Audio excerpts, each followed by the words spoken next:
Now it's just going to be my voice and you looking out over the beach. So we will continue to see that nice sunshine through the rest of this evening, and even overnight we're going to see temperatures not really fall much into the 70s across the area. So it's going to be another hot and humid night as we go through the night. Thank you, Scotty. News 13 Annette Pegler here. And as Scotty just mentioned, our station is currently dealing with a power issue. So if you guys can just stick with us right now, we're going to be talking about the weather for the next few minutes.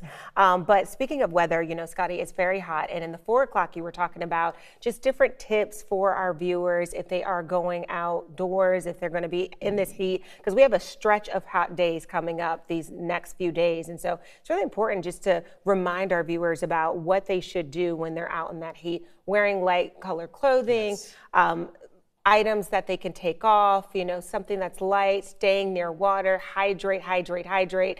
This is a season where a lot of folks can become dehydrated and it can cause a lot of health issues. So it's really important for our viewers to know just how serious it can be with this heat. It definitely is. You know, you definitely want to try to avoid the hottest times of the day. And unfortunately, those are the times when most things are open and you need to get out and do those errands. But if you can do anything, maybe outside exercise, or if you're out mowing the lawn, you can do that early in the morning or late in the evening. If you kind of avoid that time frame from about 10 to 11 a.m. to about 2 or 3 to 4 p.m., after that, that's when those temperatures finally start to drop a little bit, and it's a little bit more safe for you to get outside and do those activities you may need to do outside. But if you have to be out in the heat, definitely wear those light colored clothing, those kind of the moisture wicking shirts that kind of help keep you cool as you're out in the sunshine. And you know, you definitely want to listen to your body. Your body will start to tell you, hey, something's not right, something's kind of weird, not feeling the best. You know, dehydration can lead to headaches, and then eventually. And honestly, Scotty, sometimes it's just good just to stay indoors. It is, while it is good to get that fresh air, your best bet may be to just stay indoors or limit your time outside. Because with this heat, you know, there's so many dangers that come along with it. So limit your time outside, stay indoors, you know, if you can. If you don't, if you do have to go out, just limit your time out in that sun. Because also we talk about skin conditions too. So it's not just heat exhaustion, it's not just dehydration, but it's also skin conditions that can happen too with long elevated exposure to the sun. Yeah, you know, you could be outside enjoying maybe a nice pool day, and you apply the sunscreen at first, and then you kind of get to doing your thing and you forget to reapply, and that's when you start to see those sunburns. And I'll tell you firsthand, sometimes you can really get sunburned and see blisters pop up, so you definitely don't want that. But it is, and it's also great to keep in mind your outdoor friends, your pets out there. Don't let them be outside if they don't have a way to get inside. Make sure that they're always have a bowl of water around and a way to get inside, and never ever keep your doors in your car. Don't keep the dogs or even the babies. You know, you don't want to leave any children or pets inside of a hot car, because it quickly heats up in the sun. It doesn't take a long time for those temperatures to really skyrocket into the 110, 120 degree range in a matter of seconds. Yeah, we want to do a quick reminder for our viewers that we are dealing with some technical difficulties at this time. That is why that you are hearing us speak over some weather graphics right now. And so we are tirelessly working to see what the issue is. But if you're just tuning in to News 13 at 5:30, we are dealing with a power outage here at the station, and we are working to get that resolved and to bring you the latest headlines as soon as we can. And that is why we're sticking with weather right now, the weather headlines now. I'm sure other folks around our area are probably dealing with power outage as well. So even in the heat, you know, sometimes we have this. So you know, it's always great to check in with your elderly neighbors as well. They may not have the way to get out and need to get things done, or, you know, it's always great to just make sure that they're okay during situations like this in the heat. You know, heat takes a toll on everyone, no matter how old or young you are, or, you know, kids and elderly folks always seem to see heat health issues. So you definitely want to do that. Radar-wise, kind of giving you a picture of what's going on around our area. A lot of sunshine here at the Grand Strand, but as you head into the PD, places like Marion, back towards Hartsville, Sherrod, Laurinburg and Lumberton, we are seeing a few isolated showers out there, but no major severe weather across our region, which is some good news, just some of those cooling showers out there. But as the sun starts to set, we will see those showers come to an end as well. But what will not be coming to an end is the heat out there. So yes, you definitely want to, again, keep in mind that heat is a very dangerous thing. You know, you can be outside and it doesn't take a lot of heat to make your body tired and to get dehydrated. You know, dehydration is a real thing because you kind of get caught up and you don't drink a lot, or you drink maybe more than maybe soda when you should just be drinking water, and sugar even dehydrates your body as well. So yeah, we were talking, Scotty, about the, you know, just different health elements that can come with heat exhaustion, but you mentioned something that was really interesting with children, leaving kids in the hot car. We see that every summer. We do. We have that headline every summer, and so people really, the heat can also make you kind of forget different things. You know, it can make you just, you know, kind of woozy a little bit. So it's important for people to limit their exposure to the heat, but then also talking about those hot car deaths, you know, if you do have little babies, if you do have toddlers, to make sure that they are well taken accounted for, double check, triple check, you know, making sure that all your family members are safe as well. Yeah, and you know, there's some kids that love playing outdoors in the heat, and you, even though they love being out there, you probably want to check in on them every so often and bring them inside, let them get a cold drink of water, and just kind of get out of the heat for a little bit to kind of let their bodies cool off, and then, you know, then they can go back out. But yeah, heat is a dangerous thing to mess with, and you know, for a lot of folks who are new to the area or moving into the area, you know, you don't see this heat a lot up in the north and the northeast. You know, the heat and humidity combined here in the Carolinas can really just make summer atrocious for some who don't like the heat and the humidity. So it can get to you. And it's just always good to know those heat precautions and just listen to your body. Your body will be the first to tell you, hey, I need to take a break from the heat because... Absolutely. Scotty, we were talking about radar earlier, and there are some storm chances, shower chances for us this week. Talk about those for us. Yeah, we have that chance tomorrow. A little bit high pressure kind of moving away from the area for a little bit tomorrow, and that kind of brings us into more of a better ideal setup to see some of those showers and thunderstorms. The good news is not really expecting any severe weather, but it has been so hot around here that, you know, we definitely need an occasional rain shower here or there, you know, every week or so, just to kind of keep things from getting too dried out. And so tomorrow we do have the best chance of seeing showers and storms for our area throughout the next 7 days. So those will start, you know, by mid to late morning tomorrow at the coast first, and then kind of moving their way inland as we get into the afternoon and evening hours. And again, it's going to be scattered. It's not an all-day washout for those who may be thinking, oh my goodness, it's my day off, I don't want it to rain. It's not going to rain all day. It's going to be those pop-up storms that you see here in the Carolinas, where they last 20, 30 minutes or so, and then they kind of just continue moving out. So, but it's a relief from the heat for a little bit, and it's also given us that much needed rain we need. And we needed that rain because I remember there was a stretch in May, maybe even June, you can correct me on this, but there was a stretch where we did not have a lot of heavy rainfall. And so now, and I feel like we're kind of like catching up on that rainfall. And I mean, it felt like a drought in our area, in our viewing area for some time. So the rain chances this week are very needed. It can present a little bit of a cool down, but then you got that steamy effect that's coming into. So kind of negates that. You kind of cool down temperature wise, but the humidity you know, climbs. So yeah, it is. I always tell people you need about an inch of rain a week to just kind of stay in your averages there. And you know, it's no secret around here. We had the big fires back in March. You know, it dries out pretty quickly around here with the heat, and you know, it doesn't take but a couple of weeks for things to get back into those drought stages for us. So we definitely need the showers when we can get them. Definitely, Scotty. Want to just give our viewers another stark reminder that right now WBTW is working through a power outage. Please stick with us. You are seeing weather graphics right now. We will continue to be talking about the weather until we can get back on fully. So if you're just tuning in to News 13 at 5:30, our news station is dealing with a power outage right now, and we will be working to get fully back on the air here within hopefully the next few minutes. But if you're just tuning in, we're talking about the weather. One word for this forecast: hot. It is. We've got humidity in the forecast as well. Do have a little bit of slight rain chances, but for the most part, just the heat is what we're dealing with, right, Scotty? Yeah, let's kind of, I just got a text. We can at least go through our weather graphics here. So let me get that set up for you. We'll kind of go through the forecast for you for the next few days. You can see out there right now across Myrtle Beach, it looks really nice out there. A lot of sunshine, a lot of folks out there enjoying the weather.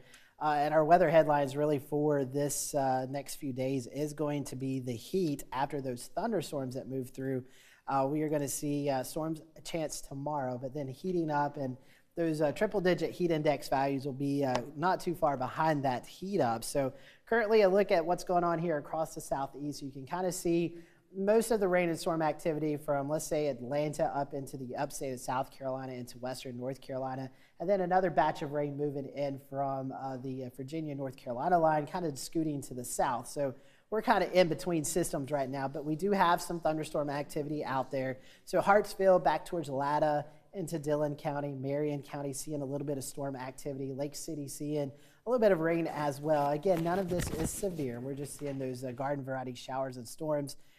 Another complex of storms moving from Fayetteville to the south, so Lumberton, Laurinburg, you can see some rainfall and some thunder and lightning here over the next hour or so as those storms continue to drift south.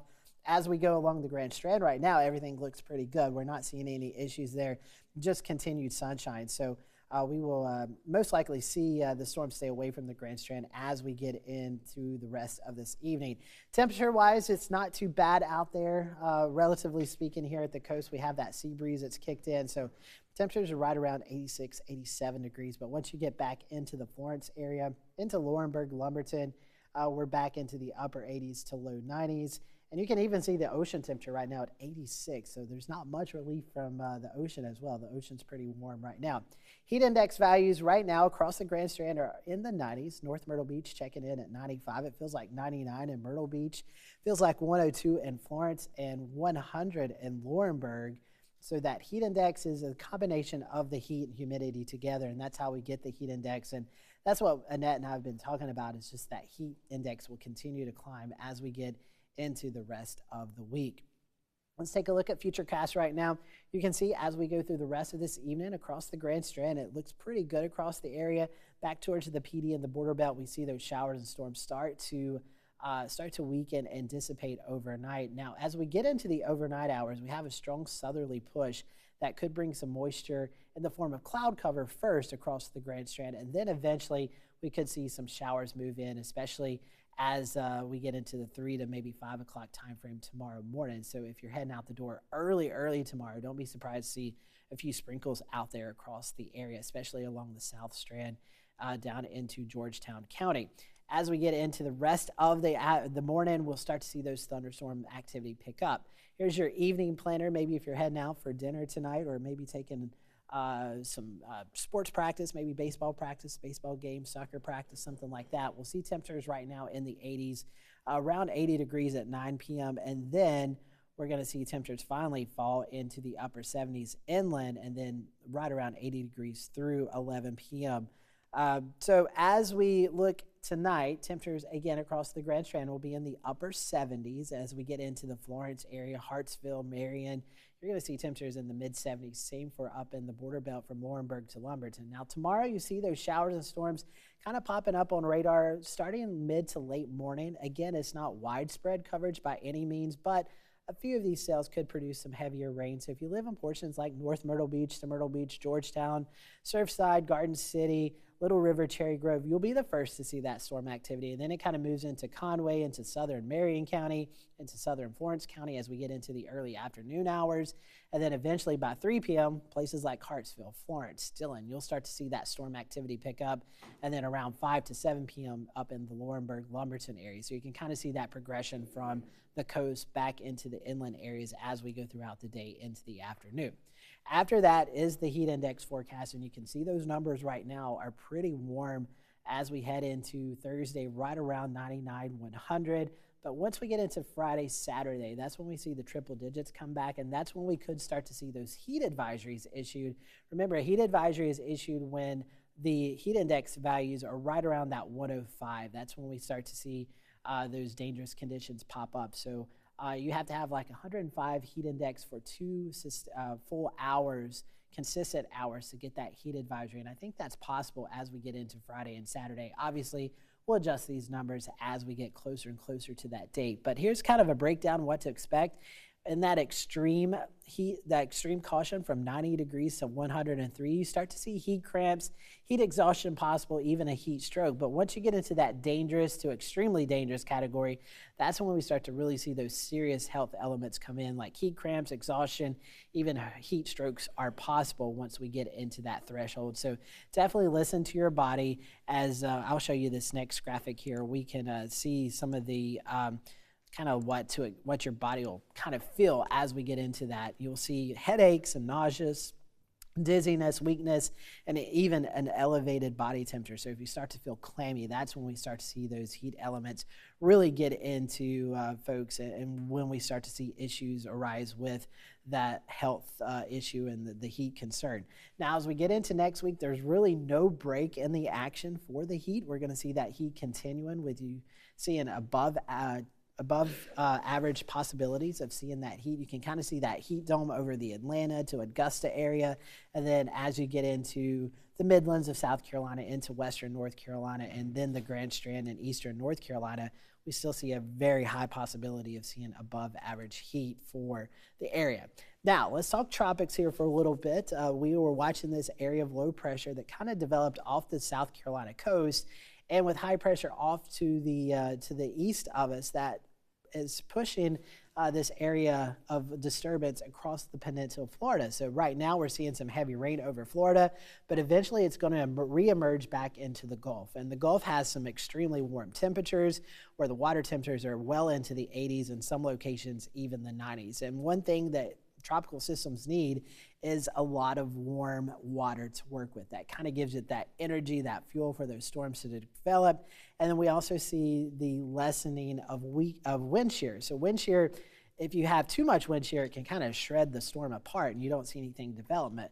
But if you see a little bit of light wind shear, these storms thrive off of that, because we start to see a little bit of rotation up and aloft, and that's how those low pressure systems start to get spinning. So with the relatively low wind shear and the warmer ocean temperatures, or the Gulf temperatures, we could see some development over the next 7 days. Right now, the longer this system stays over the Gulf, the better chance we see of development. So kind of looking at some of the spaghetti plots, I don't have them up right now, but it's taken that system into portions of Louisiana as we get into next week. So we'll watch this as we go through the rest of the week. I don't think it has any impact at all for our area. Now, long term, it could actually bring some heavier rain back into portions of Western North Carolina, the upstate of South Carolina, as we watch this system start to move into the area. So we'll watch that. If it is becoming a name, it will be Dexter, and the National Hurricane Center now has this as a investigative system, so Invest 93L. They'll start to fly some hurricane hunters in there and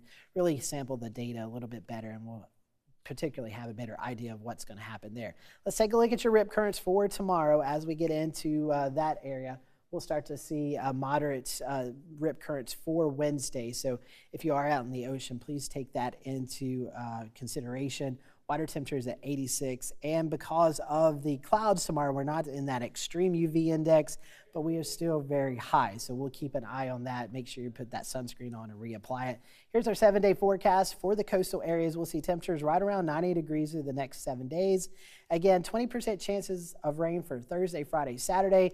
Those chances start to get elevated as we get towards the end of the weekend into next week. For the PD, we'll see temperatures in the mid to upper 90s. That's not including the heat index values. And again, storm chances start to increase as we get into Sunday, Monday, into Tuesday of next week. So we will continue to watch this. Scotty, thank you so much. And if you're just joining in, News 13 at 5:30, we are dealing with a power outage right now, so thanks for your patience. We are working tirelessly to get us back on the air fully. But I do want to read some of